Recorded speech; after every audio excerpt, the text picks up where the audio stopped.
Captain Dorja here. This is Captain Dorja's Armory. Going to be taking a look at the AMX 5100 today.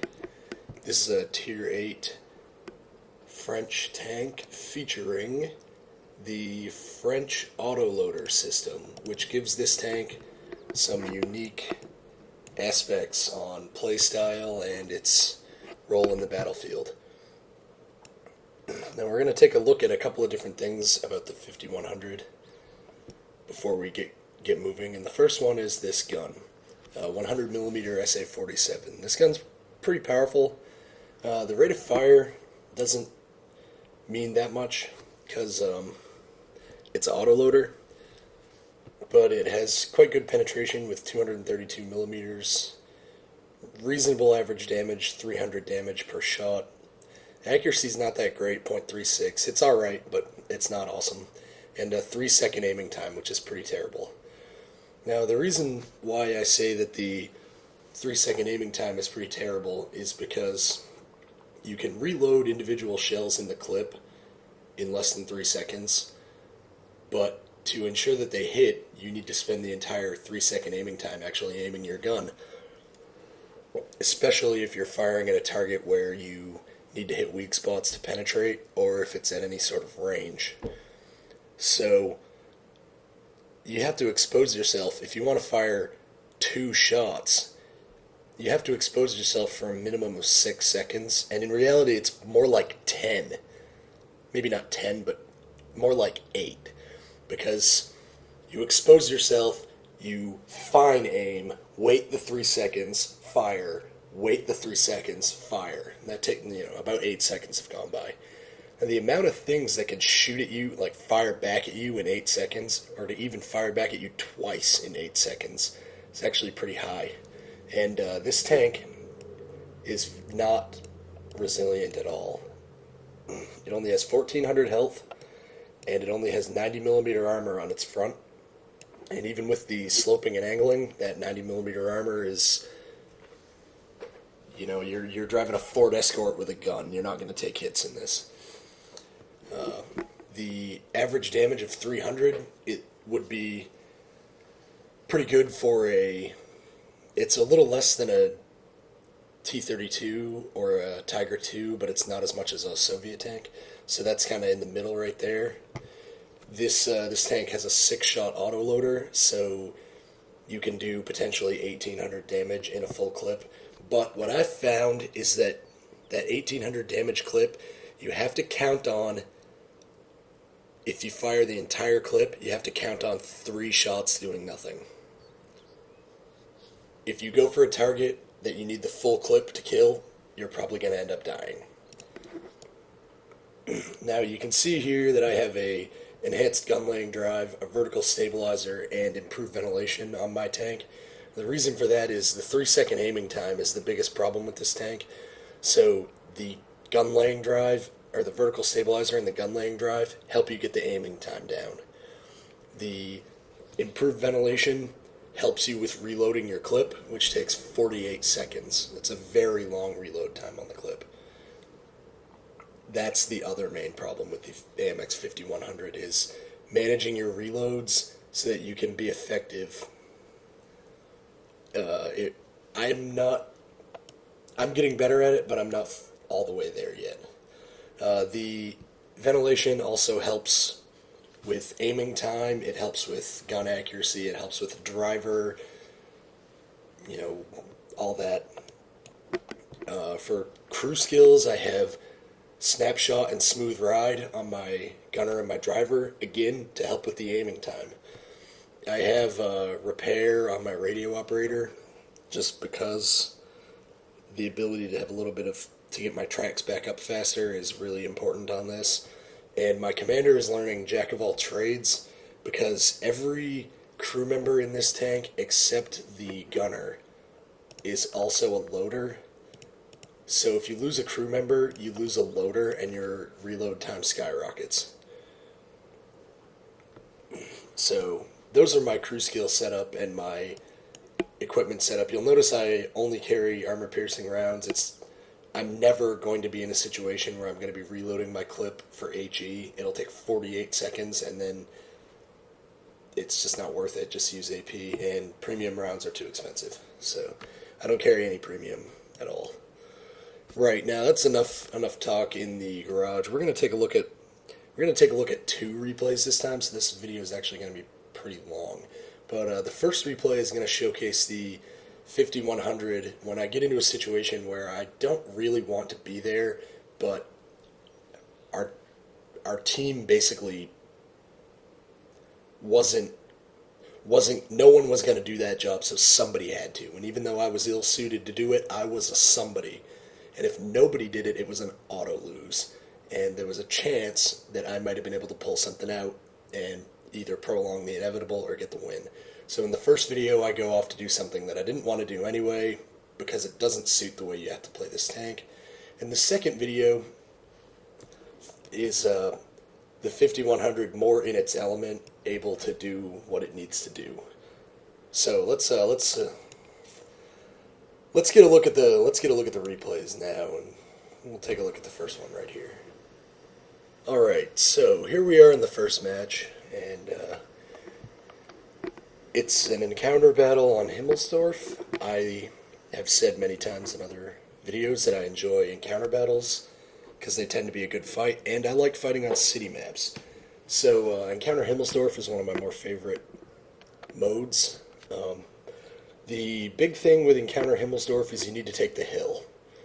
Because if you fail to take the hill and you push the cap really heavily, what you end up with is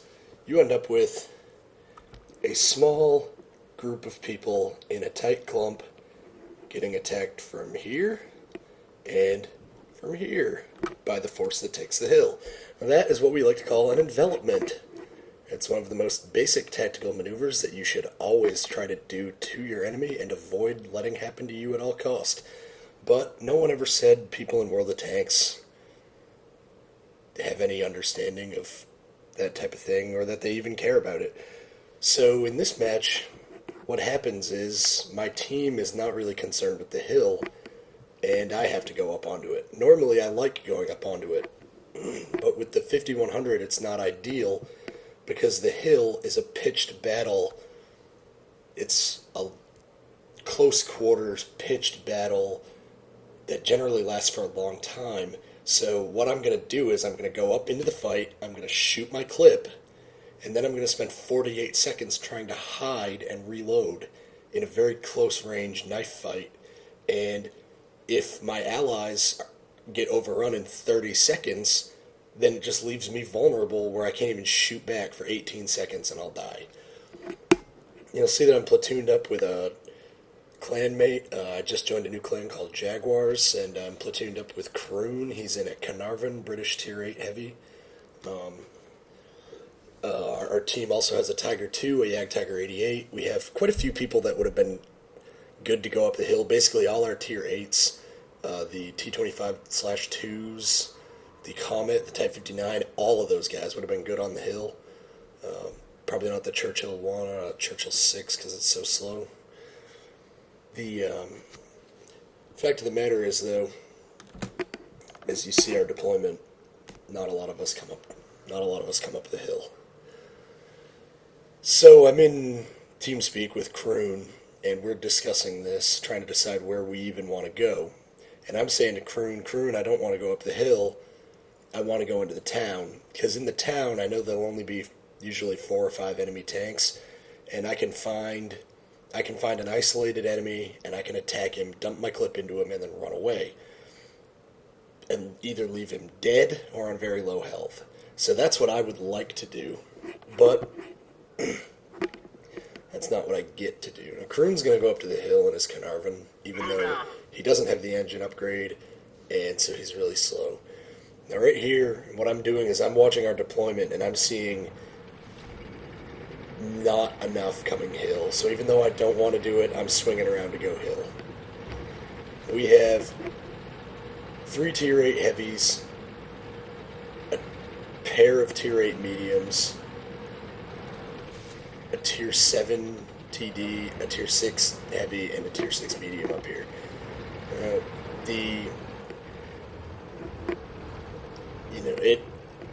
It's good that the Tiger 2 came up. It would have been nice if the Jag Tiger 88 had come up, and I'm glad the Type 59 and the T69 came up as well, but it would have been nice to have the Comet. The Jag Panther came up. That was nice of him.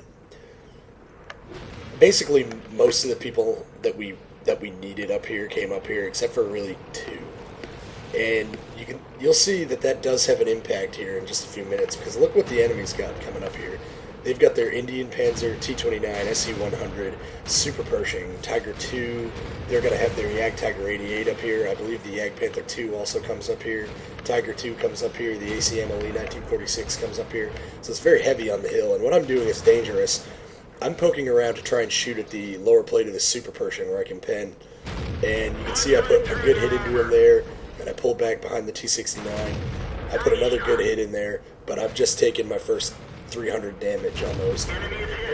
And I shoot into the Super Pershing's turret and don't pen his spaced armor. Right here I lose my tracks, and I can't even see the Super Pershing because of the particle effects. I wait for my tracks to come back up, and I'm looking around trying to figure out what to do. It's too hot for me to be poking around that corner, but I need to be poking around that corner, because if I'm not poking around that corner, the enemy's driving around that corner. So me and the T-69 back off the corner, and the Indian Panzer's now exchanging fire with low-tier tanks that he can just destroy. Kroon's managed to take down the Jag Panther 2. Kroon's side of the map's looking pretty good. His Carnarvon and Tiger 2 are doing pretty good over there. And I put a shot at the Super Pershing and miss. I put another shot at the Super Pershing turret and miss. Dumped my sixth round into the Super Pershing, and in exchange, I lose my tracks and about another 200 health. So I need to back off now and reload. And the T-69's about to die. Kroon's under a lot of pressure over there. His Carnarvon's about to go down. It's not looking good. We're losing the town, and we're about to get overrun on the hill. And I'm sitting here with an empty clip reloading. There's nothing I can do to help. And it's still about another 20 seconds before I even finish loading. So I'm just trying to look menacing, basically. Give that Indian Panzer, make that Indian Panzer think that I'm reloaded. You know, whatever I can do, right? But I really can't do much in this situation. You can see right there, I fired without aiming and I missed. So I'm already down to just 5 shots. And the moment these two guys realize that they can just overrun us at their whim, we're screwed. So right here, I shouldn't have poked, but I poke. The T-69 definitely shouldn't have poked, and he ended up taking the shot. You can see behind me that Kroon and the Tiger 2 are under heavy pressure. The Tiger 2 just went down. Kroon is basically dead. At this point, it's a matter of time before I die, and my mission goes from holding the hill to taking down as many people as I can. So I go for the weakest guy, the MLE-46, and my first shot misses, my second one pens for no damage, so I ram him to death. I kill the T-29, I've got 1 shot left, I dump it into the Tiger 2, leave him at 500 health, and I try to, I tried to drive up onto the edge of the scenery there and get around him, but at that point, it was just 2 people left, so all I was trying to do was do more damage at the end to give myself a little bit of a profit. So we got smoked. I'm going to head back to I'm going to back out of this replay now. I don't have any post-battle results, so that was the 5100 in a not ideal circumstance, not being played particularly well. Right, so second battle, Siegfried Line encounter battle. Again, I really enjoy Siegfried Line encounters. I'm still in the platoon with Kroon, he's still in his Carnarvon, I'm still in my AMX 5100.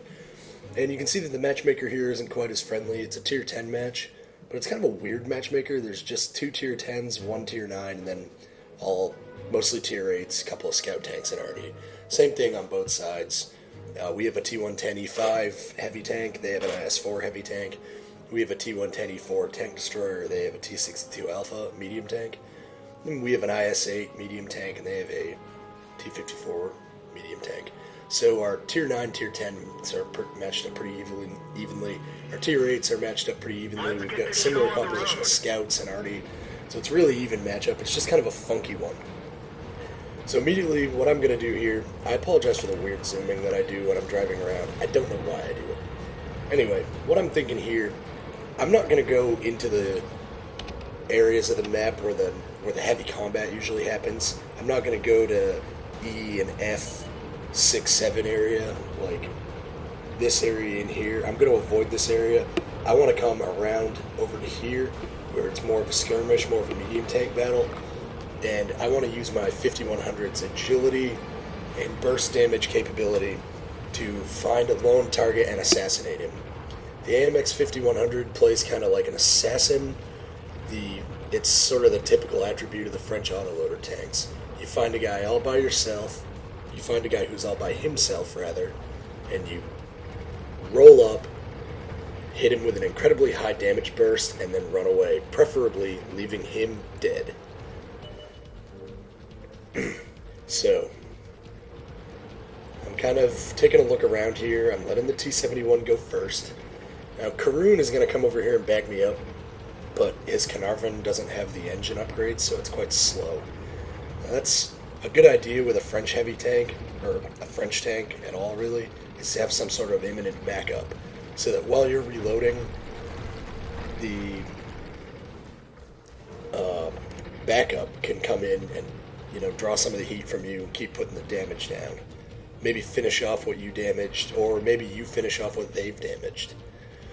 So I see the Centurion here. I don't have much of a shot on him, but I don't even know if he's spotted me.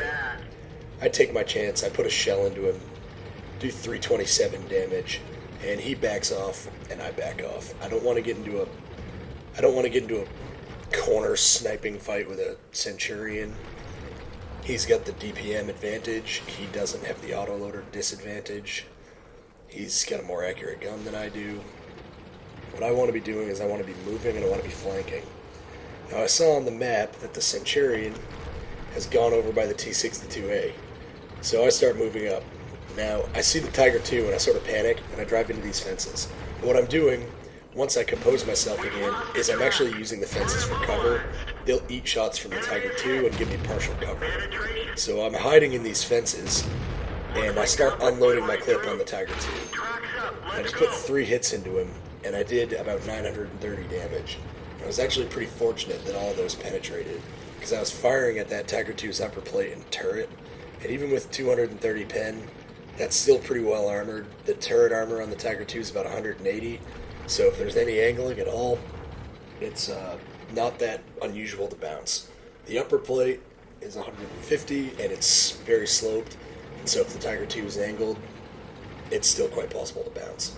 But my 3 shots penetrated, and I'm secure right here, and my clip was 2/3 empty, so I go for a reload. Now you can see the long reload time on this. It's just absolutely brutal. Managing your reloads is critical.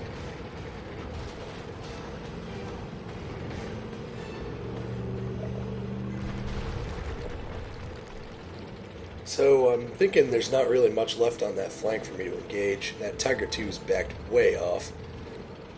And my French tank driver sense tells me that there's some easy kills over here I can probably ninja. Also Karoon's over here, and it looks like really anything there is to be shot at is over here. So I start pushing around the flank. I see the Tiger II and I see the T-62A, but in the positions they're in, I'm not worried about them. I look at the Tiger II and he's giving me his turret side, so I decide to kill him. This is what a French tank is for. A lone enemy who's put himself in a bad position and was weakened, exploit it. So I bop that Tiger II for another 600 damage. Roll up, and there's the back of the IS-2, IS-4 rather. I fire at him right after somebody on my team lands a big hit, and I get the kill on the IS-4. I'm down to 2 shots left in my autoloader. I see the enemy 5100s right over there. I'm looking around. I've got enemies in front of me, enemies to my side, and a tier 10 medium behind me. Not a good place to be. I'm getting out of here. I decide to drive over to where our Ferdinand is, and what I plan to do is as I go by this T-62 Alpha, if I get a chance, I'm going to drive by him. But I don't get the chance to do the T-62A drive-by, and I go for the reload. So this is a good time to reload the 5100. There's no enemies over here. I can sit in a secure location and just take the 48 seconds I need to replenish my clip. Anybody that moves on me has to deal with a Ferdinand first, and anybody that tries to come the other way, Croon in the Carnarvon and the friendly low should be able to put pretty good fire down on them. So I feel pretty confident in going for a reload right here. Now you can see the Lerva by Croon just died. But even though I'm not loaded, I'm looking around to see what's there, and I pay for my curiosity with a nice gift from the T-62A. And Artie Shell just landed near me, so it's time to get out of here. And I see on the map, Croon's talking in TeamSpeak about the two enemy lights that just broke right through our lines and are about to go marauding into our RD. Croon's going back with his Carnarvon to work on them. I decided to come back and help. Croon's Carnarvon's pretty slow because of his lack of engine upgrades. I'm quite a bit faster, and when you're trying to catch these little light tanks, more guns is always a good idea. I get a little distracted here. We've already lost the Artie that we were trying to save, so I get a little distracted. I see this T-54, and he's on 400 health. He's a two-shot kill for me, and I've got a full clip, so I decide to go for him. I know the T-62A is over there at nearly full health, but I'm thinking that the T-110E4 should be able to tie that guy down. I roll up to the T-54, first shot misses, second shot puts him on low health, third shot kills him. He's damaged my gun. I'm down to 3 shots of my autoloader, and right here I notice the 5100. The 5100's just killed the E4. I'm now in a bad spot. The 5100 caught me with my pants down, but I've got enough shots on my autoloader that I should be able to kill him as long as I can land all 3. So I put the first 2 into him, and I kill him while he's reloading, and now I try to run away. The T-62 Alpha isn't having any of that. I lose my engine and I get set on fire, and since I just repair kitted to get my gun back, I had lost my engine and I wasn't getting it back. Plus I was on fire, and even if I hadn't lost my engine and been on fire, I was still reloading my gun with a T-62 Alpha behind me. At that point, I was dead no matter what.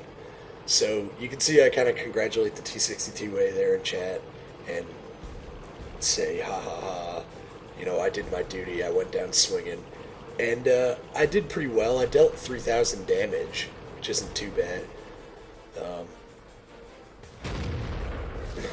Not too bad. I got 3 kills and did 3,000 damage, and Croon's done a pretty good job too here. So this match was actually pretty good. We ended up getting pretty frustrated here because the T-71 and the T-62 Alpha come over and gangbang Croon, and then it was just our 1390 and T-110E5 against these two guys. And our T-110E5 driver was a complete donkey. The 1390 had to carry our Tier 10 through this. And luckily for us, even though the T-110 was doing everything possible to get in the way and to just prevent victory, the 1390 was able to save it for us. So it was a victory, it was a good match, and we're going to take a look now at the post-battle results. Right, post-battle results. We're going to skip the last couple minutes of this replay because this video is already pretty long, and I don't want to relive the frustration of the fairly stupid T-110E5. So you can see here, this was not my first victory of the day in this. I just wanted to drive it a little bit. So you can see I have a premium account, 1,579 experience. That's quite good. You can see I made a 12K profit, 41,134 credits earned. I just installed the XVM mod. I don't have a config set up for it yet, so I just have, honestly, I wanted it mostly for the automatically load best crew feature. That's really, really nice. You can see here I damaged 5 enemy vehicles and killed 3 of them. 86% hit ratio with 12 out of 14 shots. That's not too bad. 3,300 damage done. No detection damage. You can see here top damage on our team after the T-110E4. Rather, he had top damage with 4642. I had second damage with 3328. Top experience on our team 1,053. You can see the 1390 did really well too. 1600 damage, 927 experience, came in second on our team. And Kroon rounded it out fourth. Pretty good match for both of us. It was a little more frustrating for him because his Carnarvon's got no mobility right now, so he was a little... No, he wasn't quite as pleased, I don't think, as I was. But that was a pretty successful match for the 5100. I was able to roam around and look for weak areas to put pressure and look for weak tanks to assassinate, and it worked pretty well. I did get caught out there at the end of the match by the T-62A, but overall it was a pretty good showing for me. 14 shots fired, 12 hits, 12 pens, 3,300 damage. Only 4 hits received, but one of them was the T-62A setting me on fire, and because I was already dead by him setting me on fire and killing my engine right there on a reload cycle while I was alone, I didn't waste the fire extinguisher. I just basically let him kill me. I was dead anyway. The moment the T-62A arrived, I was dead. So you can see I only received 1,280 potential damage, but it was enough to kill me. So yeah, pretty good match. Pretty happy with that one. That's kind of an example of a 5100 more able to do what it's supposed to do and less constrained by trying to do the traditional role of a heavy tank. So I hope you enjoyed that. That was Captain Dorja right here with Captain Dorja's Armory.